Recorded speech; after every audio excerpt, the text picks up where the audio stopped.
Subscribe करें और bell दबाएं ताकि कोई खबर रह न जाए।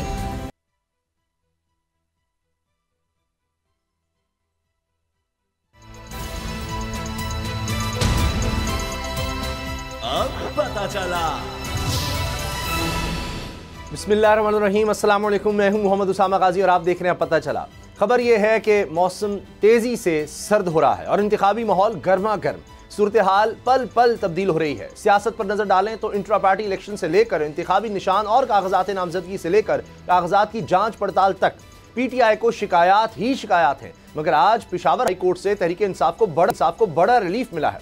पेशावर हाई कोर्ट ने PTI इंट्रा पार्टी इंतखाबात से मुतालिक इलेक्शन कमीशन का 22 दिसंबर का फैसला मुअत्तल कर दिया है, जिसके बाद तहरीक इंसाफ को इंतखाबी निशान बल्ला वापस मिल गया है। अदालत ने इलेक्शन कमीशन समेत तमाम फरीकों को नोटिस जारी करते हुए जवाब तलब कर लिया है। पेशावर हाई कोर्ट के जस्टिस कामरान हयात मियां खेल ने PTI की दरखास्त पर समाअत करते हुए यह फैसला सुनाया।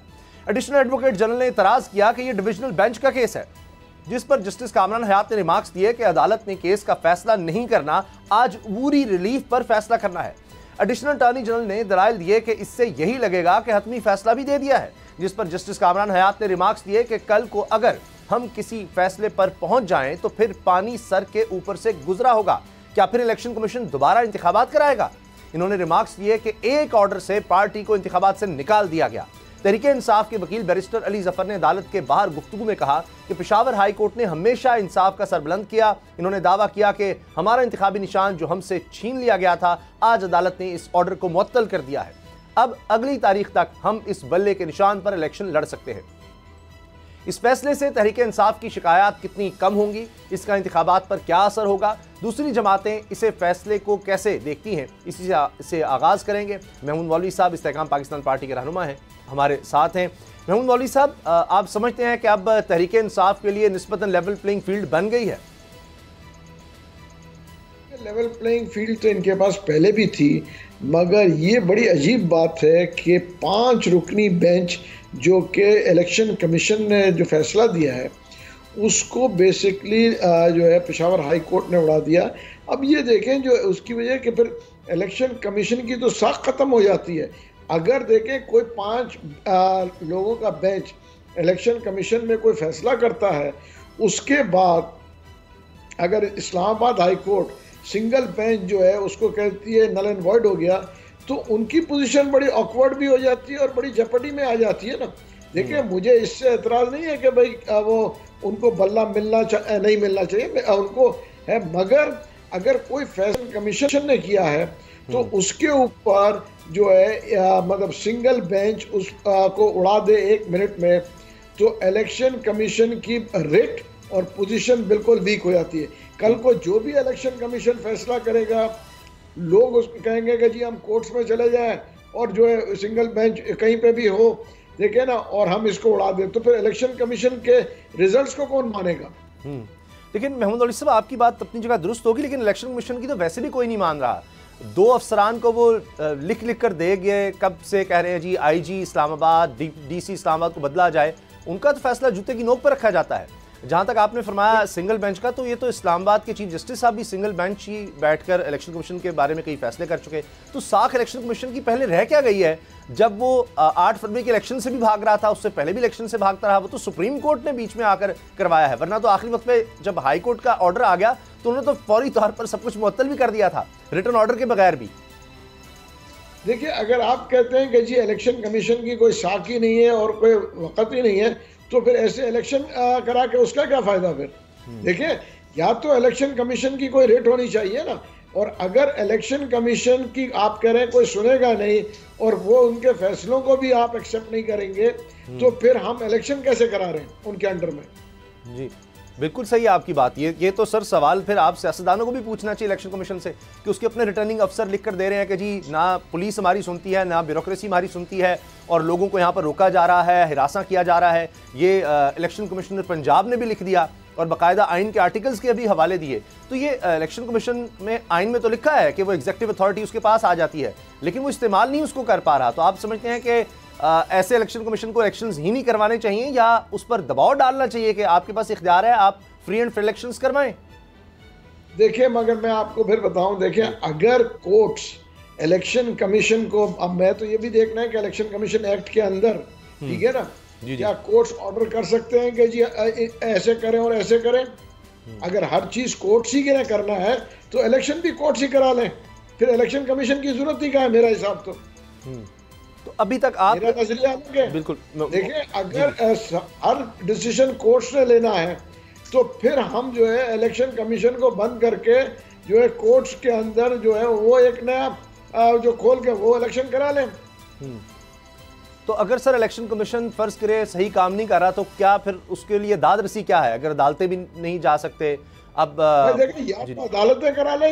देखिए फौज को तो पीटीआई कंट्रोवर्शियल कर रही है, वरना तो आम हालत में ये होता है कि उन्हें कहते हैं कि जी फौज बैठाए। अब अगर पीटीआई जो है फौज को कंट्रोवर्शियल कर रही है और कोर्ट्स ने सारे फैसले करने हैं और आप खुद कह रहे हैं कि इलेक्शन कमीशन की कोई नहीं सुन रहा, तो फिर हम उस इलेक्शन उनके अंडर में क्यों करा रहे हैं? तो आपके नजदीक इसका हल क्या है? देखिए, मैं तो चाहता हूं सारे सियासतदान बैठे, सारे पॉलिटिकल पार्टीज बैठे, कोई एक कंक्रीट डिसीजन ले।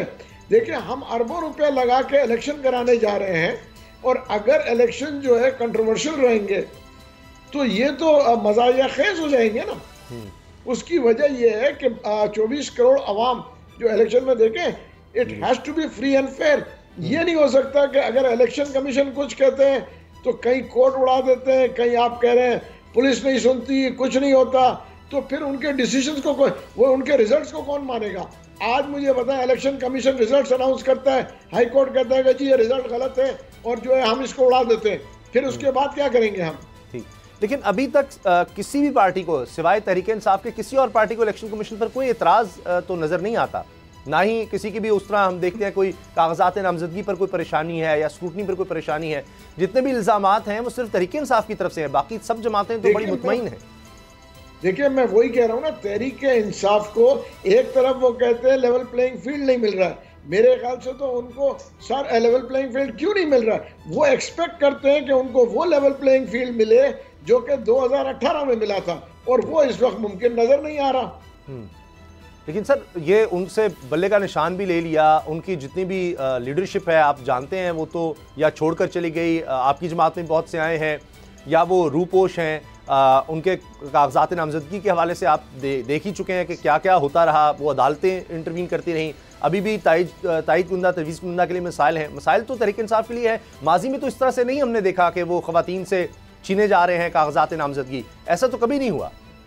देखिए, मैं अगर किसी ने कागजात नामजदगी जीते, मैं खुद उसकी मजम्मत करता हूँ और वो बिल्कुल सही नहीं है। देखिए, हर एक का हक है लेवल प्लेइंग फील्ड, मगर मेरा सिर्फ जो पॉइंट है कि इलेक्शन कमीशन की रेट, देखिए ना, अगर गवर्नमेंट की रेट नहीं होती है तो गवर्नमेंट टॉपल हो जाती है। लोग कहते हैं कि जी गवर्नमेंट की रेट नहीं है तो फिर गवर्नमेंट का फायदा क्या? और मेरा कहना यह है कि अगर इलेक्शन कमीशन के डिसीजंस को कोई हम माने नहीं या एक पार्टी नहीं माने और हर वक्त जो है कोर्ट्स में चले जाएं और कोर्ट्स ने फैसला करना है, तो कल रिजल्ट्स को जो है, क्या रिजल्ट्स भी कोर्ट्स अनाउंस करेंगी कि ये रिजल्ट सही है या ये रिजल्ट गलत है? बिल्कुल ठीक है आपकी बात, लेकिन आप कह रहे हैं कि अगर किसी को कोई एतराज़ है तो वो फिर अगर अदालतों ने करना है फिर इलेक्शन भी वो करवाएं, लेकिन एतराज़ात तो सर हमेशा से इलेक्शन कमीशन के खिलाफ जाते हैं। ये बताइए, अगर दो अफसरान को भी इलेक्शन कमीशन नहीं बदल सकता तो फिर क्या औकात रहेगी उसकी? आप क्या समझते हैं उस पर भी, अगर आप कह रहे हैं इंडिपेंडेंट है, उसकी एक साख है या उसको डिसीजन लेने देना चाहिए, उसको इंटरवीन नहीं करने चाहिए उसके अहकामात में, लेकिन यहाँ तो वो कह रहा है कि सिर्फ दो अफसर, इस्लामाबाद का IG और DC, बाकी तो आप छोड़ ही दीजिए, वो नहीं बदल पा रहा। देखिए, वो भी गलत है ना। अगर हम चले कानून के दायरे में, मेरा कहना, देखिए मैं किसी पार्टी को जो है ना डिफेंड कर रहा हूँ ना ऑफेंड कर रहा हूँ, मेरा सिर्फ ये कहना है कि हमारे पास जो है रिट ऑफ द गवर्नमेंट होनी चाहिए, writ of the election commission होनी चाहिए।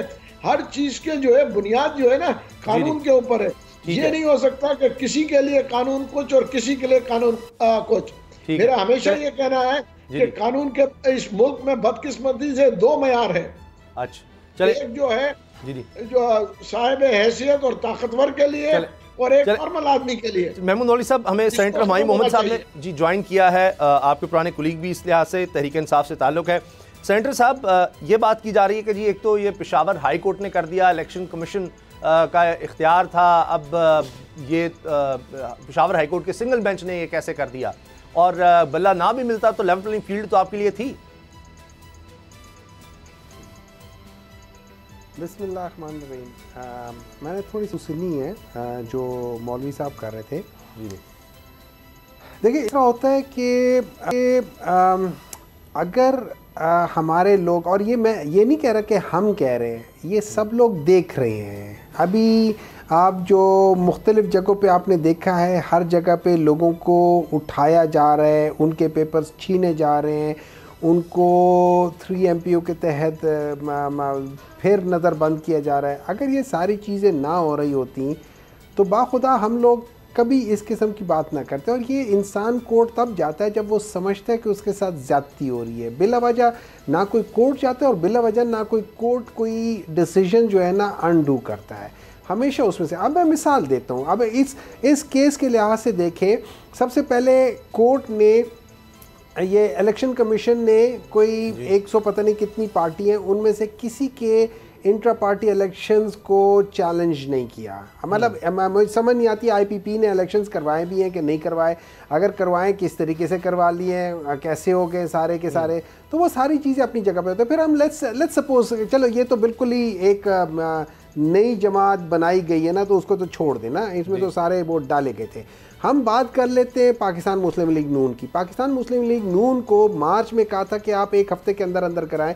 उन्होंने जून के अंदर जो किया था उसमें क्या था, एक पैनल बना था, अनअपोज्ड वो हो गया था, कोई वोटिंग नहीं हुई थी, कुछ नहीं हुआ था।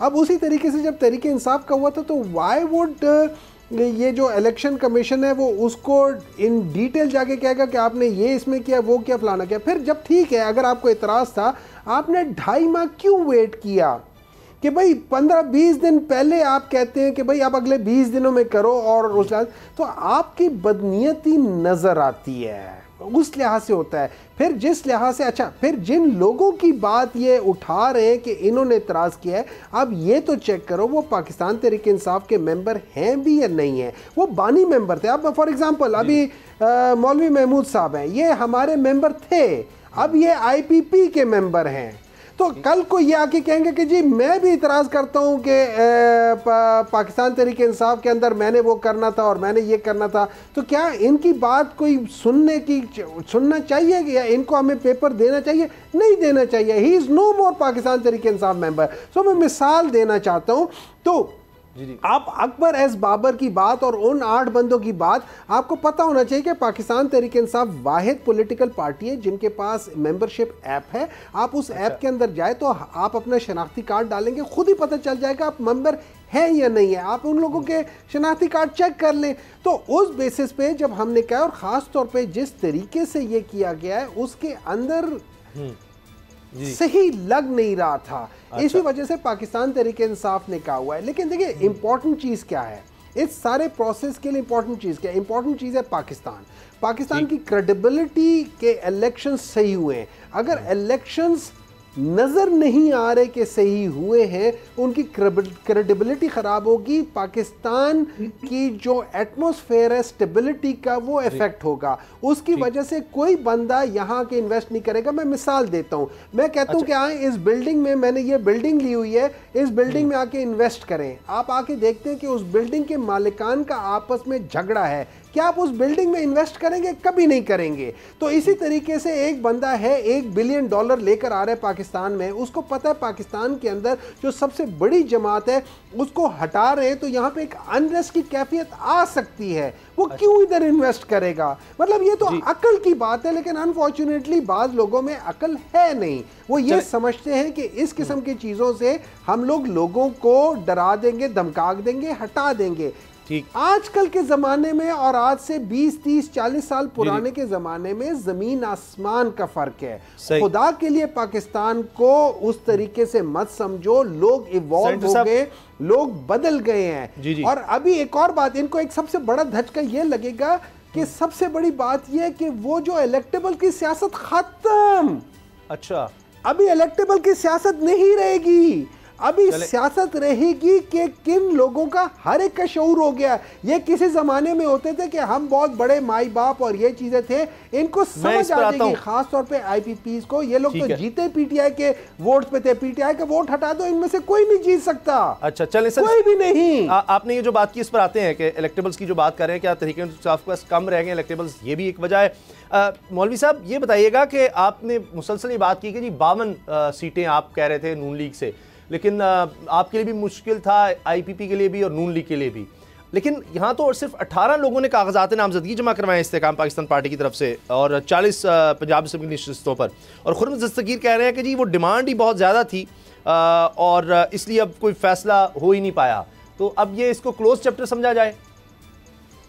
देखिए, मुझे एक तो क्योंकि पंजाब के फिगर्स का नहीं है, मगर मैं आपको बता दूं कि जो मैं जो ये 52 की बात कर रहे हैं, मेरे ख्याल से इसमें या तो प्रोविंशियल का होगा, उसकी मैं आपको वजह बताऊं। कराची से मैंने 42 जो है कैंडिडेट खड़े किए हैं, प्रोविंशियल और नेशनल को मिला के। मैं कराची और सॉरी पूरे सिंध की बात कर रहा हूँ, ठीक है। सिंध से 42 कैंडिडेट्स मैंने खड़ा किए, ठीक है ना। ठीक। तो मगर मुझे अंदाजा नहीं है कि भाई पंजाब में टोटल पूरे पंजाब में 18 कैसे खड़ा किए हैं, तो इसलिए मैं इसके ऊपर 40 हैं प्रोविंशियल असेंबली पंजाब से 40 है, लेकिन कौमी असेंबली के 18 हैं, कौमी असेंबली के 18। अच्छा, तो फिर देखें, फिर हो सकता है कि कौमी असेंबली के 18 हो और 40 हो, तो फिर 58 हो जाएंगे। तो या तो फिर ये फिगर जो है, जो मैं 50 से 58 कह रहा हूँ, ये वो फिगर होंगे। अच्छा चलें, आप मिलाकर कह रहे थे, चलें फेयर इनफ। लेकिन अब ये क्लोज चैप्टर समझा जाए कि नून लीग के साथ कुछ नहीं, और इस पर मियां जावेद लतीफ़ भी कह रहे हैं सवाल ही पैदा नहीं होता कि वो लोगों से वोट मांगे या जो भी करना है, अब चाहे काफ लीग है चाहे इस्तेकाम पाकिस्तान पार्टी, तो अब मजीद कोई बात नहीं होगी। आपकी कोई लीडरशिप से इस पर बात हुई? क्योंकि खुर्रम दस्तगीर साहब साबिक वजीर भी हैं, वो कह रहे हैं कि जी अब शायद एक कोई आगे राउंड हम कर लें फाइनल, क्योंकि जो डिमांड थी वो इतनी ज़्यादा थी कि उस पर तो बात ही नहीं हो सकती। भाई देखिए, वैसे भी देखें, आपको मैं बताऊं, चाहे 18 हो, देखिए अगर 1-2 सीटें होती है तो एडजस्टमेंट होती है। अगर आप 18 की फिगर भी दे रहे हैं और 40 आप खुद कह रहे हैं कि एमपीए की सीट पे खड़े हैं, तो ये देखें जो है विड्रॉल कोई भी पार्टी नहीं कर सकती, ना पीएमएल-एन का अपने कैंडिडेट विड्रॉ कर सकती है, ना हम विड्रॉ कर सकेंगे। अगर 1-2 हो तो आदमी एडजस्टमेंट कर लेता है। आप 12-15 आदमी को तो नहीं कह सकते हैं कि जी आप बैठ जाएं, तो ये दोनों के लिए मुश्किल सिचुएशन थी। अच्छा, इसलिए अब तो इसको मद्देनजर रखते हुए मुझे भी नजर नहीं आ रहा है कि आगे जो है हम इसमें चल सकेंगे, मगर जो भी फैसला होगा उसके बाद, इलेक्शन के बाद भी हम बैठ सकते हैं, क्योंकि हम चाहते हैं सारी पार्टीज बैठे। जैसे मैंने पहले भी कहा है कि ये जो गवर्नमेंट बनेगी, इस वक्त एक नेशनल गवर्नमेंट नजर आ रहा है, क्योंकि कोई भी सिंगल पार्टी जो है सारे जो है मेजॉरिटी नहीं लेके जा सकती। ठीक है, क्यों मुझे इस वक्त ठीक है। सेनेटर साहब, आपको लगता है इससे कोई फायदा होगा तहरीक इंसाफ को या नुकसान होगा? क्योंकि इस्तेकाम पाकिस्तान पार्टी अगर अलहदा रहती है तो शायद उनके पास इलेक्टेबल्स जो आपके थे तहरीक इंसाफ के, वो छोड़कर चले गए। अब आप समझ रहे हैं कि पब्लिक ओपिनियन ऐसा है कि इलेक्टेबल्स की जरूरत नहीं है, लेकिन सर जो शिकायतें आपकी हैं आज भी आ रही हैं, सलमान राजा साहब वकील भी हैं, तहरीक इंसाफ के रहनुमा भी हैं, उनको भी रोका गया, दीगर लोगों को भी, तो जो कुछ आज भी हो रहा है, तजवीज़ कुनिंदा ताइन कुनिंदगान के हवाले से कहा जा रही है, उनको गिरफ्तार किया जा रहा है, तो ये तो इलेक्शन डे तक आपके लिए मसाइल रहेंगे, आप वहां तक पहुंच भी पाएंगे? देखिए, मैं ऐसा कहता हूँ, अभी शेख वकास साहब के बेटे जो हैं उन्होंने भी बताया था एक प्रोग्राम में, वो बता रहे थे कि किस तरीके से उनके प्रपोज़र और सेकेंडर को उन लोगों ने मतलब नज़रबंद कर दिया है। ये चीज़ें तो चल रही हैं और ये चीज़ें अनफॉर्चुनेटली रिफ्लेक्ट करती हैं इलेक्शन कमीशन के ऊपर और केयर टेकर गवर्नमेंट के ऊपर। मैं इन लोगों को एक चीज़ ये कहना चाहता हूँ कि देखें, बात ये है कि आप लोग ये जो कर रहे हो, इससे आपका एक बहुत बुरा इमेज आ रहा है, इससे आपका बहुत बुरा और बायस्ड इमेज ऐसा जा रहा है। और ये याद रखें कि एंड में आपको रियलाइज़ होना चाहिए कि अगर आप मेरिट को रोकना चाहोगे या उन लोगों को जिनका रिजॉल्व इतना स्ट्रांग है कि उन्होंने किसी भी तरीके से उस जगह पहुंच जाना है, लड़ के मर के वहां पहुंच जाना है, उस इलेक्शन के ग्राउंड में पहुंच जाना है, और उनके अंदर ताकत भी है लड़ने की, उनके अंदर हिम्मत भी है और उनके अंदर जज्बा भी है। तो जब आप उस जज्बे को, जब उस ताकत को जब उसका नहीं कर सकते, तो खुदा के लिए ऐसे काम ना करो जो आपको कंट्रोवर्शियल कर दे, जो आपके ऊपर एक बहुत गंदा दाग कर दे। रही बात ये जो आपका सवाल था, देखिए इनको प्रॉब्लम है। मैं ये समझता हूँ पाकिस्तान मुस्लिम लीग नून इनको कभी जगह नहीं देगी। मे बी एक आध दे दे तो दे दे, वरना नहीं देगी। इनका मेन उनके साथ जो हिसाब किताब था वो ये था कि हम इतने लोगों ने पीटीआई को धोखा देकर आपके पास आ गए थे और गद्दारी करके आपको हमने ये जो पीडीएम की गवर्नमेंट थी उनको हमने जितवा दिया था।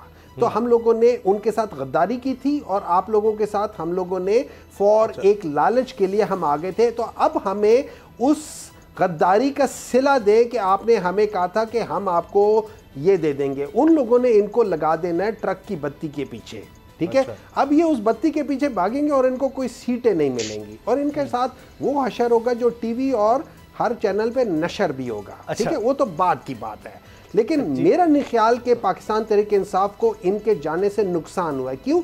मैं मिसाल देता हूँ। इनके प्रेसिडेंट साहब अपनी लाइफ में कोई इलेक्शन नहीं जीते थे जनरल। एक इलेक्शन जीते थे, वो थे बाई इलेक्शंस जीते थे 2002 के। उसके बाद उन्होंने 2 इलेक्शंस या 3 इलेक्शंस 2 इलेक्शंस हारे थे। फिर ये जब पीटीआई में आए थे तब वो इलेक्शन जीते थे, वरना उनके कोई वो नहीं थे। और इनके ज़्यादातर लोग जो है ना पीटीआई के जो वोटर्स हैं उनकी बेसिस पे ये जीते थे, वरना इनके हर एक बंदे की आप देख लें ज़्यादातर लोगों के साथ वही हुआ था। यही इस तरह हुआ था जो पंजाब में हम लोगों ने बाई इलेक्शन में देखा था। 75% ऑफ ये लोग अपनी सीटें हार गए थे और आगे भी ये हारेंगे इंशाअल्लाह व ताला। ठीक है। अच्छा महमूद मौलवी साहब, जिस तरह आपने नेशनल गवर्नमेंट की बात की, आप देख रहे हैं, क्या आप 8 फरवरी के इलेक्शंस तक तहरीक इंसाफ को देख रहे हैं? देखिए, पहले तो मैं जो है इनको एक चीज क्लियर कर दूं। जो कह रहे हैं गद्दारी तो जो है ना पीटीआई के जो लीडर्स हैं उन्होंने मुल्क के साथ करने की कोशिश की। इस मुल्क के साथ जो लोग गद्दारी कर रहे हैं वो दूसरों को क्या गद्दार कहेंगे?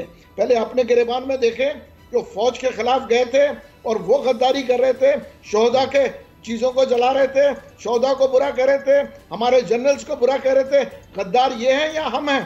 पहले तो ये क्लियर कर लें कि गद्दारी के सर्टिफिकेट बांटने वाले अपने गिरेबानों में देखें। और वैसे भी डॉक्टर साहब को गिरेबान देखना बहुत अच्छा आता है, मैं मजीद नहीं बोलना चाह रहा हूं। अच्छा चले आपका ओपिनियन आ गया। अच्छा, बात तहरीक इंसाफ के वाले से, आप 8 फरवरी के इलेक्शंस तक देख रहे हैं या इनके मसाइल कुछ खत्म होंगे या जारी रहेंगे और बढ़ेंगे? देखिए, नहीं मसाइल, देखिए मैं ओपनली कह रहा हूं, सबको लेवल प्लेइंग फील्ड मिलना चाहिए।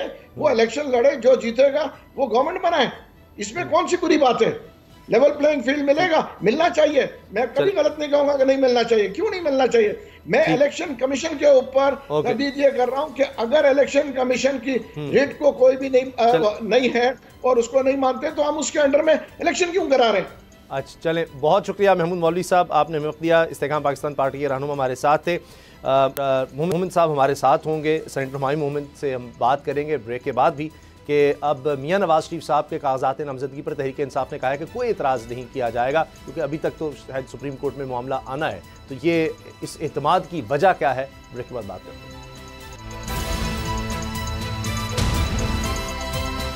अब पता चला।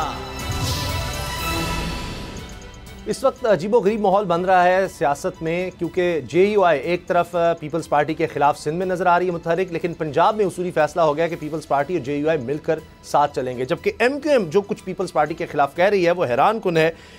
डॉक्टर फारूक सत्तार ने कहा है कि जेयूआई, जीडीए और एमक्यूएम ने तय कर लिया है सिंध के अवाम को पीपल्स पार्टी के गासिबाना कब्जे से निजात दिलाएंगे। फारूक सत्तार का कहना था कि हमने फैसला किया है कि अब सिंध कार्ड नहीं चलने देंगे। दही सिंध में सियासी कुव्वत जेयूआई के पास है, मिलकर जागीरदारों वडेरों को इनकी औकात याद दिलाएंगे, पीपल्स पार्टी की मुनाफरत और कौम परस्ती की पॉलिसी नाकाम बनाएंगे। इनका कहना था अब दही सिंध के अवाम ये गलतफहमी दूर कर दें कि इनके पास मुतबादिल क़यादत नहीं, नया सियासी इत्तेहाद सिंध के अवाम की खिदमत के लिए तैयार है। और जेयूआई के मौलाना राशिद सुमरू साहब कहते हैं मुलाकात में इत्तेफाक हुआ कि एमक्यूएम, जीडीए और जेयूआई किसी एक कौम के लिए जद्दोजहद नहीं करेंगे, बल्कि कराची से कश्मीर तक सबके लिए मुश्तरका जद्दोजहद करेंगे। चौधरी मंजूर साहब पाकिस्तान पीपल्स पार्टी के सीनियर रहनुमा हमारे साथ हैं। चौधरी साहब, बड़ी सख्त स्टेटमेंट्स हैं, अगर देखें जेयूआई की, एमक्यूएम की, और इत्तेहाद है सिंध में आपके खिलाफ, लेकिन पंजाब में उसूली फैसला किया गया। आप समझते हैं सियासत में अच्छा है, एक दूसरे की बर्दाश्त, या ये अजीब बात लगेगी एक वोटर को कि वहाँ हमारे खिलाफ इस तरह की स्टेटमेंट्स है पीपल्स पार्टी की और यहाँ हम साथ चल रहे हैं? मैं क्या कह सकता हूँ जी, अब ये तो जिनकी स्टेटमेंट्स हैं सख्त, उनसे पूछा जाए कि वो क्या क्यों दे रहे हैं और इधर क्यों इताद कर रहे हैं। सर आपकी पार्टी है सर, पीपल्स पार्टी, आप सीनियर तरीन नहीं, हमारी पार्टी तो इधर उनको स्पेस दे रही ना। जी जी, जरदारी साहब से उधर भी मुलाकात हुई है।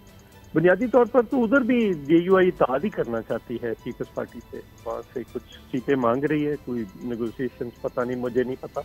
ये ज्यादा बेहतर होता आप किसी को सिंध से लेते, लाड़काना से या सिंध से निसार खोड़ो साहब से लेते, तो ज्यादा बेहतर होता। सर पंजाब तो यहाँ के भी, मुझे यहाँ के इत्तेहाद का भी नहीं पता, हम तो अपने हल्के में फंसे हुए हैं। अच्छा, यहाँ पे इत्तेहाद हो गया है, नहीं हुआ, सिर्फ डेलीगेशन मिला है, मुझे कुछ नहीं पता। सर खबर यह है कि ये उसूली तौर पर ये फैसला कर लिया गया है पंजाब में इकट्ठे चलने का, और मेरे नहीं मुल्तान में पीपल्स पार्टी के वाइस चेयरमैन यूसुफ शाह गिलानी से मुलाकात भी हुई है, और उसके बाद ये फैसला सामने आया। लेकिन तो फिर ज्यादा बेहतर ये है कि आप गिलानी साहब को ले, उनसे पूछे, मेरे नहीं इल्म में क्या। अच्छा चलिए सर, पंजाब में आप क्या देख रहे हैं? बिलावल साहब बड़े अरसे के बाद हम देख रहे हैं कि एक अहम तरीन रहनुमा जो है वो लाहौर से इलेक्शन लड़ने जा रहे हैं पीपल्स पार्टी के। पंजाब में खासा बेहतर हो जाएगा जी, चीजें खासी बेहतर हो जाएंगी, बहुत बेहतर हो जाएंगी। अच्छा, हालात बहुत बेहतर हो जाएंगे। लेकिन आप यहाँ पंजाब में समझते हैं जेयूआई से इत्तेहाद के बाद कुछ अगर होता है? जेयूआई के इत्तेहाद की नहीं मैं बात कर रहा, मैं ओवरऑल बात कर रहा हूँ। अगर बिलावल साहब यहाँ से लड़ते हैं, बैठते हैं, कैंपेन करते हैं, तो पंजाब के हालात बहुत बेहतर हो जाएंगे, और वैसे भी ट्रायंगुलर फाइट आ जाएगी। ठीक, और सर बल्ले का निशान वापस मिल गया तहरीक इंसाफ को, बहुत खुशी की बात है, ये मिलना चाहिए था उनको। ठीक, और सर आप इस वक्त क्या देख रहे हैं? इलेक्शन कमीशन जो है उसके किरदार के बारे में क्या कहते हैं? इलेक्शन कमीशन को मेरा ख्याल है एक उनका बुनियादी फरीजा है कि वो एक आज़ादाना, मुनसफाना और एक फेयर इलेक्शन कराएं, गैर जानबदाराना इलेक्शन कराएं। आप चूंकि सर ये इसीलिए वो आए। पंजाब और कसूर की बड़ी सियासी शख्सियत हैं, बहुत से तहरीक इंसाफ इल्ज़ामात लगा रही है कि जी उनके कागजात नामजदगी में मसाइल हैं, तजवीज़ कुनिंदा, तायद कुनिंदा के लिए मसाइल हैं। आप ये चीज़ें देख रहे हैं या ऐसे ही है बातें हैं? मेरे ख्याल में चीज़ें कुछ थी, लेकिन आज से चीज़ें जो मेरे पास इंफॉर्मेशन है ठीक होना शुरू हो गई हैं, और ये अच्छा हो कि सबको एक जैसा माहौल मिले और सब इलेक्शन लड़े। आपको ब्यूरोक्रेसी, हार जीत इलेक्शंस में होती रहती है। पीपल्स पार्टी को ब्यूरोक्रेसी या इलेक्शन कमीशन की तरफ से कोई खदशात या उस तरह तहफ़्फ़ुज़ात नहीं उनके लिए? नहीं, हमारे तो सीरियस खदशात हैं। मैंने तो उससे पहले भी और मीटिंग्स में भी और टीवी पे भी खदशात का इजहार किया। मैं तो ओपन कर रहा हूँ कि हालात इस किस्म के हैं कि आखिर क्या करे बंदा, जो बिल्कुल वन साइडेड होकर ब्यूरोक्रेसी लगी हुई। अच्छा, तो फैसल कुन्नी साहब ने तहरीक इंसाफ को ऑफर की कि साथ चलते हैं, तहरीक इंसाफ को कहा कि उन्होंने तहरीक इंसाफ को ऑफर नहीं की, उन्होंने वहाँ पे लोकल जो तहरीक इंसाफ के कारकुन हैं उनसे बात की है, और आपकी तरफ से भी मुखातब किया है। तहरीक इंसाफ को बतौर पार्टी नहीं उन्होंने कहा, वहाँ पे लोकल उन्होंने बात की है। मेरी बात हुई थी फैसल करीम कुंडी साहब, ठीक, और उनको मिस कोट किया गया। अच्छा, तो यही आपकी भी ऑफर है कसूर की या पंजाब की हद तक? नहीं, ये मेरी कोई इंडिविजुअल ऑफर तो हो नहीं सकती, ना मेरी ख्वाहिश हो सकती है, ये तो पार्टी का फैसला है। ठीक है, पार्टी क्या करती है, जो पार्टी कहेगी उसको, पार्टी की पॉलिसी है ना, ये तो नहीं हो सकता कि आप पार्टी की पॉलिसी के खिलाफ चले जाएं। ठीक है, बहुत बहुत शुक्रिया, बहुत शुक्रिया चौधरी मंजूर साहब, सीनियर पाकिस्तान पीपल्स पार्टी। आपको वेट करवा, लेकिन गुफ्तगू आपने सुनी होगी कि वो चौधरी साहब जो हैं वो शायद बिजी होने की वजह से बहुत मुख्तसर जवाब दे रहे थे। ऐसे लग भी रहा है कि शायद पीपल्स पार्टी में भी एक तो ये आवाज़ कि जी स्पेस मिलनी चाहिए तो तसलसल से है, और उसको तहरीक इंसाफ अप्रिशिएट करती है, अच्छी बात है, लेकिन उनकी भी एक कन्फ्यूजन नज़र आ रही है। तो किसी भी पार्टी में ऐसा लगता है कि कोई पुरएतमाद नहीं है, हर एक के अपने सतह के मसाइल हैं। मिसाल के तौर पर नून के लिए मसाइल हैं, किसको साथ लेकर चलना है किसको नहीं, आपके बिल्कुल मुख्तलिफ तरह के मसाइल हैं। और अभी जिस तरह हमने देखा कि चीफ कोसा साहब ने ये कहा है कि जी मियाँ नवाज शरीफ साहब के कागजात नामजदगी हम कहीं चैलेंज भी नहीं करेंगे, तो आप तो उनको ओपन फील्ड दे रहे हैं इस लिहाज से कानूनी सतह पर। देखिए, वो असल में ये तो नहीं कह सकते थे ना कि इनको भेजो ताकि अखाड़े में हमारे साथ मुकाबला करें और हम वहाँ इनको चित करके गिराएं ताकि आपको उनको समझ आ जाए, लेकिन उनको खुद समझ आ रही है। अब वो उनको, मेरा ये ख्याल है कि उनको ये समझ आ रही है। अच्छा, जो आप बता रहे हैं ना कि जिस तरीके से ये लोग सारे जगह जगह पे मिल के जा रहे, तो वो किसी ज़माने में हम जब छोटे होते थे तो वो हॉरर हाउस में जब जाते थे ना, तो उसमें क्या होता था कि जो एक बंदा नडर होता था वो तो अकेला जा रहा है, पीछे दो बच्चों ने, तीन बच्चों ने एक दूसरे का हाथ पकड़ा हुआ होता था कि वही इधर से कोई आवाज़ आ गई तो वो करके उधर चले गए, वही करके चले गए। तो ये असल में मौलाना साहब और ये लोग जो डर रहे हैं ना कि भाई केपी में हम इनसे डर रहे हैं, और हर जगह पे बेसिकली ये लोग डर रहे हैं पाकिस्तान तहरीक इंसाफ से। तो ये क्या कर रहे हैं, किसी जगह पे इनको फ़ायदा हो रहा है तो उसके साथ हाथ पकड़ लिया, उधर हाथ पकड़ लिया। लेकिन एंड में होना ये है कि एंड में अगर तो ये फ्री एंड फेयर और ट्रांसपेरेंट इलेक्शन हुआ तो फिर तो 2/3 मेजॉरिटी को छोड़े हम उससे ज़्यादा की बात कर रहे हैं। लेकिन अगर इन्होंने 20-30% भी डंडी मारी तो पाकिस्तान तहरीक इंसाफ आराम से वो सिंपल मेजॉरिटी या हो सकता है 2/3 के करीब भी चली जाए, ठीक है। लेकिन एक सवाल है, हमने पाकिस्तान के फ्यूचर के लिए एक सवाल करना है। इस वक्त मैं पाकिस्तान तहरीक इंसाफ के शूज़ से बाहर निकल के एक पाकिस्तानी की हैसियत से पूछना चाहता हूँ, क्या हम लोग इतने गए गुजरे हैं कि हम एक इलेक्शन फ्री, फेयर और ट्रांसपेरेंट नहीं कर सकते कि जिसके ऊपर जो हारने वाला है वो भी एतमाद करे, जो जीतने वाला है वो भी एतमाद करे, और एक दूसरे को मुबारकबाद दे, बजाय इसके कि हम कहें कि नहीं ये धांधली हुई है। क्या अगर धांधली हुई भी है तो वो 5-10% चलो एक्सेप्टेबल है, 90% एक परसेप्शन ये आ रहा हो कि यार वह फ्री, फेयर, ट्रांसपेरेंट है, किसी को रोका नहीं जा रहा, किसी को टोका नहीं जा रहा, जिस तरीके से हो रहा है एक साफ, शफाफ और पुरअमन इलेक्शन, जहां पे हमें ये सुनने को नहीं आ जाए कि ये बहुत हसास इलाके हैं, यहाँ पे इतने लोग मर गए, यहाँ पे क्या हम एक इलेक्शंस नहीं कर सकते पाकिस्तान की 75 साल हिस्ट्री में? एक नहीं करा सकते। अगर हम एक नहीं करा सकते तो वो सारे लोग जो 5 साल तनख्वाह लेते हैं उस एक इलेक्शन कराने के, मुझे सवाल उठाना पड़ता है कि क्यों लेते हैं तनख्वाह। वैलिड क्वेश्चन है, बट किस चीज के लिए लेते हैं? क्या आप जाने से पहले क्या ये नहीं कर सकते कि अपने बच्चों के लिए एक अच्छा नाम छोड़ जाए कि कल को आपके बच्चे ये कहते हुए घबराएं कि यार मैं अपने बाप का नाम लिया तो लोग मुझे जूते मारेंगे? सेनेटर साहब, क्या हम इस तरह नहीं कर सकते? हमारे साहब बिल्कुल करना चाहिए, लेकिन अब देखें कि तज्जियाकार आप भी सुन रहे होंगे, हमारे भी ज़ाहिर है वो बड़े हैं, लेकिन वो तो ये लिख रहे हैं कि अच्छा जी अगर फ्री एंड फेयर इलेक्शंस हो जाएं 2/3 मेजॉरिटी मिल जाएगी, लेकिन आप इदारों से टकराएंगे, आप जनाब उसके बाद मईशत नहीं संभलेगी क्योंकि आपका टकराव होगा इदारों से। अभी आप महमूद मौलवी साहब की भी बात सुन रहे थे, ये एक इंप्रेशन, और ये मैं नहीं कह रहा, ये बाकायदा लिखा जा रहा है, कॉलम लिखे जा रहे हैं, और उस वजह से शायद ये हो रहा है कि जनाब इनको तो बिल्कुल किसी तरह आने दिया तो पता नहीं क्या हो जाएगा। तो आप जो देख रहे हैं अभी ब्यूरोक्रेसी या पुलिस, तो वो तो ऐसे लग रहा है कि आपके ना पोलिंग बूथ पर कोई बंदा नजर आएगा, ना आपका कोई पोलिंग एजेंट हो सकता है, और पता नहीं बैलेट बॉक्स ही लेकर भाग जाएंगे, क्योंकि अगर 2/3 मेजॉरिटी की बात सही है और वही लोग जो कहते हैं जी फ्री एंड फेयर इलेक्शन हो गए तरीके इंसाफ आ जाएगी, और अगर आ गई फ्री एंड फेयर इलेक्शन के जुमरे में तो मईशत तबाह हो जाएगी, जिसको बड़ी मुश्किल से ठीक किया है, इदारों में टकराव बड़ा खौफनाक हो जाएगा। देखिए, सबसे पहले तो ऐसी कोई बात नहीं है। पाकिस्तान तहरीक इंसाफ के जो चेयरमैन हैं इमरान खान, वो वाहिद हैं जिन्होंने अपनी पावर में होते हुए, और बल्कि जब पावर से उनको हटा दिया गया था, उन्होंने कहा था और बरमला कहा है कि ये मुल्क भी मेरा, ये आर्मी भी मेरी, और ये आर्मी मेरे से ज़्यादा इम्पोर्टेंट है, किसी और ने नहीं कहा। और मैं ख़ुद भी ये कहता हूँ कि ये आर्मी इस मुल्क की बका के लिए है। हाँ, हमें उनके बाज़ फैसलों से हमें उस पर एतराज़ हो सकता है या उसके ऊपर हमारे कंसर्न्स हो सकते हैं, लेकिन इंस्टीट्यूशन, ठीक है, एज एन इंडिविजुअल डिसीजंस वो हर एक के हुए। हमने कभी नहीं कहा कि हम ईंट से ईंट बजा देंगे, हमने कभी नहीं कहा कि ये आर्मी जो है ये हेरोइन के पैसों पे रहती है, हमने कभी ये नहीं कहा कि ये आर्मी जो है ये जो टेररिज्म बाहर हो रही है इंडिया में उसमें ये आर्मी इन्वॉल्व है। हमें कभी ये नहीं कहा कि ये आर्मी हमें ये करने नहीं दे रही, वो करने नहीं दे रही। जो 9th मई को हुआ है, I am not going to justify that thing and it should not be justified. उनमें जो लोग इन्वॉल्व है उनको प्रूव करें, उनको सजा दे।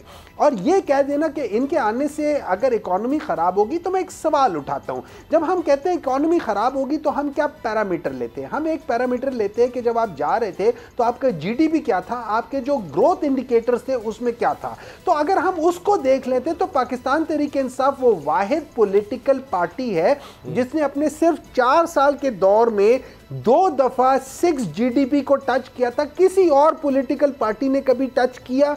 नहीं किया।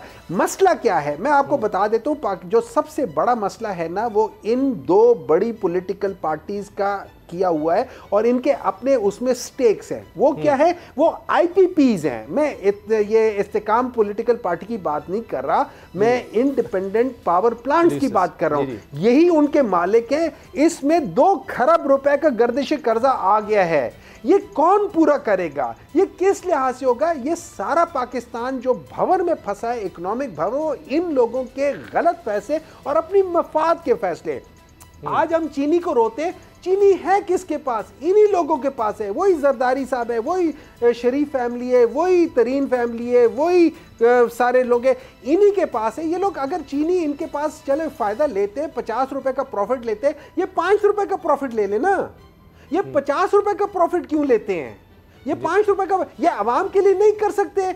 अगर इतने ये सब लोग कहते हैं कि भाई हमने इकोनॉमी यहाँ लेकर आनी है, तो वो एक तनवीर साहब थे जिन्होंने अमेरिका से 6 पता नहीं कितने 1 अरब $1 बिलियन या $1 मिलियन उन्होंने नष्ट को दिया है। मुझे एक बात बताएं, मियां नवाज शरीफ साहब अपनी सारी जायदाद बेच के पाकिस्तान में क्यों नहीं इन्वेस्ट करते? वो पाकिस्तान से बाहर क्यों इन्वेस्ट करते हैं? हम जो ओवरसीज पाकिस्तानीज हैं, हम बाकी लोगों को कह रहे हैं यार खुदा के लिए पाकिस्तान में आओ, इन्वेस्ट करो। मुझे ये बात बताएं कि ये जरदारी साहब के पैसे बाहर क्यों हैं? ये जो क्या नाम है शरीफ फैमिली के पैसे बाहर क्यों हैं? ये पाकिस्तान में क्यों नहीं इन्वेस्ट करते? ये अपने इलाज पाकिस्तान में क्यों नहीं कराते? जुकाम के लिए बाहर चले जाते। तो देखिए जी इस दफा अवाम ने वोट उस बहादुर शख्स को देना है कि जो अपना इलाज पाकिस्तान में कराता है, जो रहता पाकिस्तान में। अगर उसको जेल में डाल दे तो उसकी तस्वीर बेड पे लेटे हुए ऑक्सीजन के सिलेंडर लगाए हुए नहीं आ रही। उसकी तस्वीर क्या आ रही है? वो वर्जिश कर रहा है। हमने अक्सर फिल्मों में देखा जब आप हीरो को कुट के जेल में डाल देते, वो जेल में क्या करता है? एक्सरसाइज करता है, अपने आप को ताकतवर करता है ताकि वो कमजोर ना हो। कमजोर लीडर वो होता है कि थोड़ा सा हुआ ना वो बाहर भागे नहीं। अच्छा मायूं साहब, 2 चीज़ें। एक तो आपने जो मईशत की बात की ना, आप यकीन जाने के बात तो मज़ाका खेज़ है, लेकिन चूंकि कोर्ट की जा रही है तो मैं बता देता हूँ कि जी आज आपको बल्ले का निशान मिला वापस, और स्टॉक एक्सचेंज जो है तारीख में सबसे ज़्यादा वो पॉइंट्स जो है एक दिन में गिर गई, उसने रिकॉर्ड बना लिया। तो स्टॉक एक्सचेंज गिर जाती है जैसी बल्ले का निशान वापस आता है। इससे जुड़ा जा रहा है जो मैं बिल्कुल समझता हूँ इसका कोई ताल्लुक नहीं बनता। वो पहले से नीचे आ रही थी और वो जिस तरह ऊपर गई थी रिकॉर्ड पर, उससे रिकॉर्ड नीचे आई। और दूसरी चीज़ जो आप फरमा रहे हैं उस पर यह जवाब दिया जाता है कि जी जब जिस तरह आज आप ज़ेर ताब हैं, तो जब वो नून लीग ज़ेर ताब थी या पीपल्स पार्टी थी तो फिर उनकी जायदादें जब्त की जाती हैं, उनके घरों पर छापे पड़ते हैं, उनकी फैक्ट्रियां बंद की जाती हैं, उनके कारोबार तबाह किए जाते हैं। इस वजह से वो फिर उन्होंने सीख लिया कि जब अपोजिशन में होंगे ये मसाइल होंगे, एक दूसरे के खिलाफ ही किया करते थे, तो उन्होंने किया कि फिर वो हम बाहर चले जाते हैं और वो इसीलिए उनको मसाइल नहीं होते। मसला आता है ज़्यादा पैसा बाहर है, कोई यहाँ पर कोई मसला नहीं आएगा। अब आप देख लीजिए आज आपकी पार्टी के लोगों के साथ क्या हो रहा है। मैं आपके इस सवाल का एक जवाब देना चाहता हूँ। आप जरा 3-4 दिन 5 दिन पहले चले जाएं जब तहरीक इंसाफ का इन लोगों ने बल्ला लेने की कोशिश करी थी, उसमें ये हो रहा था। आपको पता है कितने पॉइंट्स गिरे थे? 2000 से ऊपर पॉइंट्स एक दिन में गिरे थे। ठीक है, number 1 stock exchange is not a true reflection of the economy. वो तो बेसिकली आप लोग ये खरीदा ये क्या, और वो भी इनसाइडर जॉब्स होती हैं। नंबर 3 मैं पूछना चाहता हूं कि इनको जो पकड़ा गया था, इनको करप्शन के केसेस में हमने नहीं इनके ऊपर कोई केसेस किए, ये पुराने केसेस चले आ रहे हैं जी। इनको जो पकड़ा गया था जिस चीज में ये पनामा में थे, जो अपने बेटे का ये नहीं कह सकते कि आज भी ये नहीं बता सकते कि इनके दादा ने पैसे कैसे भेजे थे बाहर। अच्छा चलो मान लिया दादा ने दिए थे पैसे, वो पैसे कैसे ट्रांसफर हुए थे पाकिस्तान से, वही बता दे, उस मनी का ट्रेल बता दे जिसने मर्जी भेजे थे। नहीं बताएंगे, हमारे साहब वक्त कम है, बता सकते सर वक्त कम है। बहुत बहुत शुक्रिया आपका सर, आप तहरीक इंसाफ के रहनुमा, आपने हमें ज्वाइन किया। मुस्लिम लीग नून के लिए मुश्किलात इस तरह की हैं कि किन किन को एडजस्ट किया जाए, वक्त कम रह गया है। मियां जावेद लतीफ़ साहब की बात की जाए, वो कह रहे हैं कि किसी के साथ कोई एडजस्टमेंट का पंजाब में सवाल ही पैदा नहीं होता। आज बड़ी खबर ये भी बनी कि मियां नवाज शरीफ साहब के कागजात नामजदगी जो हैं वो मंजूर हो गए हैं। इलेक्शन कमीशन जो है अब 30 तारीख को बाकायदा बताएगा, ये खबर भी साथ चल रही है। शेख रुहैल असगर साहब सीनियर रहनुमा मुस्लिम लीग नून ने हमें ज्वाइन किया है, उनसे बात करते हैं। शेख साहब ये क्या हुआ? पहले तो बड़ी बातचीत हो रही थी, लोग बड़ी आस लगाकर, बड़ी उम्मीद लगाकर बैठे हुए थे कि हमें नून लीग एडजस्ट करेगी, और बड़े वक्त से ये बात चल रही थी, पीडीएम के दौर से चल रही थी। तो आज मियां जावेद लतीफ़ साहब ने तो सारी उम्मीदों पर पानी फेर दिया, और खुर्रम दस्तगीर साहब ने भी कह दिया है जी डिमांड बहुत ज़्यादा थी आईपीपी की, तो हम ये तो पूरी नहीं कर सकते, एक आखिरी राउंड शायद हो तो उसमें कंसिडर करें। मैं आपको एक गुजारिश करूँ। जी जी, आप पहले तो आपका बहुत शुक्रिया, आपने मुझे याद कर लिया। गाजी, मैं गुजारिश करूँ, जो मैं अगर बात करूँगा ये मेरी साथी राय है, ये इसका पार्टी के साथ कोई ताल्लुक नहीं सर। अगर इस बारे में मियां शहबाज शरीफ साहब जो सदर हैं पाकिस्तान मुस्लिम लीग नून के, वो या एहसन इकबाल साहब जो जनरल सेक्रेटरी हैं पाकिस्तान मुस्लिम लीग नून के, वो हाँ अगर किसी को उन्होंने अपना नुमाइंदा मुकर्रर किया तो वो इस बात पे अपनी राय दे सकता है, वो उस बात पे अपना जवाब दे सकता है। अगर भाई मेरा ख्याल है कि इस किस्म के टॉपिक्स जो बड़े सेंसिटिव किस्म के इश्यूज होते हैं, उस पर हमें अपनी जबान को बंद रखना चाहिए। कोई ऐसा लफ्ज या कोई ऐसे ख्यालात का इजहार नहीं करना चाहिए जिससे खलीज और बढ़ जाए। आपने जो फरमाया, मैं कम से कम मुझे इस बात का कतई तौर पे इल्म नहीं कि पार्टी ने, मुस्लिम लीग ने दूसरे जो जमातें थी उनके साथ किसी किस्म की कोई कमिटमेंट की या नहीं की, मुझे इस बात का इल्म नहीं है। और जहाँ तक कमिटमेंट की बात है, अभी तो वो स्टेज भी नहीं थी मेरे ख्याल में। ये तो जब आप कागजात नामजदगी आप जमा करवा लेते और उसके बाद आप देखते कि आपका कौन सा ऐसा नुमाइंदा है जो कमजोर है और आपकी अलाई जमात का कौन सा नुमाइंदा है जो वहां पे मजबूत है। अगर फर्ज कीजिए मसूदे पर बात कर रहा हूँ मैं, खतरी राय नहीं दे रहा। फर्ज कीजिए जहाँ कहीं आपका एक नुमाइंदा बहुत ताकतवर है, बड़ा एक्टिव है, बड़ा पोटेंशियल है उसमें, तो आप कैसे किसी और को वहां पर एडजस्ट कर सकते हैं? ये तो हक तलफी है ना उस शख्स की जिसने इतनी मेहनत की, मार खाई 5 साल, उसके बाद आप ये कहें कि आप कोई किसी को आप उसकी जगह पे आप नॉमिनेट कर दें। और अगर उस शख्स ने जिसको आप लाई है और उसको आप नॉमिनेट करना चाहते हैं, उसका सारा दारोमदार अगर पाकिस्तान मुस्लिम लीग नून के वोट्स पे है, तो फिर वाई नॉट कि मुस्लिम लीग नून का अपना नुमाइंदा वहां पे। हाँ, ये मेंशन करना उनका काम है कि कहाँ वो बहुत ज्यादा मजबूत है, कहाँ वो उस सीट को निकाल सकते हैं। फिर मुस्लिम लीग नून ये तय करेगी, मतलब मुस्लिम लीग या कोई भी जमात तय करेगी कि आया हमें किसी को जी एडजस्ट करना ही नहीं। लेकिन शेख साहब कुछ मिसालें दी जा रही, जिस तरह राजा रियाज साहब हैं, अब वो लड़ेंगे तो किसी को तो ज़ाहिर है उस जगह से नून लीग के जो पुराने वर्कर हैं उनको पीछे हटना होगा। तलाल चौधरी साहब की भी बात हो रही है कि वो शायद MPA का उनको ऑफ़र किया जा रहा है कि जगह ही नहीं है फैसलाबाद में, और एक शेर वसीर साहब हैं वो आए थे, उनको टिकट दिया जा रहा है, किसी को कह रहे हैं तो वो नहीं आ रहा। हत्ता कि आज खबर ये आई है कि हमजा शहबाज शरीफ साहब ने कहा है नवाज शरीफ साहब को कि जी मियाँ साहब काम करने वालों को नज़रअंदाज किया जा रहा है, खामोशी की भी ज़ुबान होती है लेकिन सुनने वाला कोई नहीं। तो इसका मतलब है कहीं वर्कर्स परेशान तो हैं इन चीज़ों से। नहीं, आपने खुद ही अपने एक जवाब दिया अभी थोड़ी देर जब आप फरमा रहे थे, तो आपने कहा कि वो शायद उनको ऑफर की जा रही है MPA की, तो इसमें कुछ ना कुछ तो आप निकालेंगे ना। एक अगर MNA नेशनल असेंबली का कोई शख्स इलेक्शन लड़ रहा है तो उसके नीचे कभी अभी 2-2, 3-3 सूबाई। ठीक, मुझे आवाज़ नहीं आ रही शेख साहब की। जी शेख साहब ऑडियो म्यूट हो गई, अगर अनम्यूट कीजिए। जी बोलिएगा सर। जी सर, मैं ये कह रहा था कि इसमें कोई ऐसी नजर नहीं आती, इतना बड़ा मसला नजर नहीं आता। मेरे ख्याल में कायदीन बैठ के इसको रिजॉल्व कर लेंगे, और मेरा ख्याल है लोगों को मानना भी चाहिए। और दूसरी बात यह है कि जहाँ पे एक बात और जरा आप जरा ज़हन में रखें, हाँ, जहाँ पे प्योरली पाकिस्तान मुस्लिम लीग नून का वोट है तो फिर उसको डिसाइड करना तो फिर कायदीन का काम है ना। और जहाँ पे बहुत ताकतवर लोग हैं आपके, तो फिर वहाँ पे आपको सोचना होगा, बैठ के तय करना होगा, ये मामला को आपको कुछ शुरूबी से तय करना होगा। यही तो फिर कायदाना सलाहियत होती है कि उन चीज़ों को देखना है किसको कहाँ एडजस्ट करना है।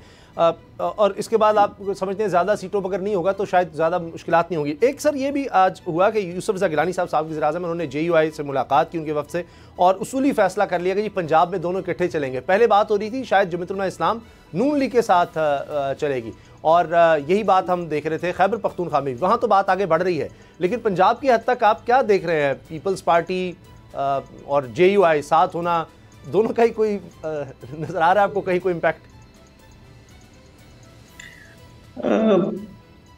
मैं बड़ी बात नहीं करता राजी, लेकिन आप चूंकि आप ही यहाँ के रहने वाले हैं, पंजाब के रहने वाले हैं और बल्कि लाहौर के रहने वाले हैं, आपको पता तो होगा ना कि पीपल्स पार्टी का कितना वोट है, तो JUI का कितना वोट है।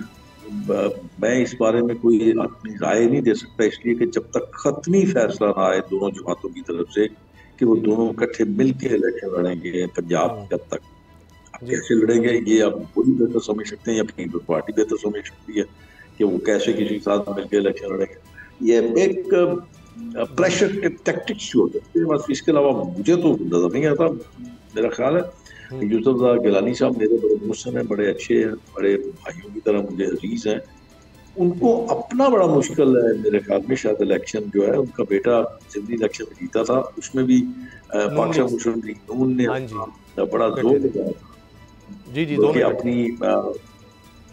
अपना एक नुमाइंदे को विड्रॉ किया था वहाँ पे, पूरा जोर लगाने के बाद वो अपनी सीट निकाल सके थे। अब जब जनरल इलेक्शन होगा तो पीपल्स पार्टी के सामने नून लीग का भी नुमाइंदा सामने होगा।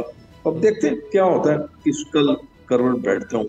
सर तकरीबन हम कह सकते हैं 35 दिन रह गए इलेक्शन में, 35-40 दिन, कोई उस तरह की गहमा गहमी अभी तक नहीं है किसी भी जमात की तरफ से, इसकी क्या वजह है?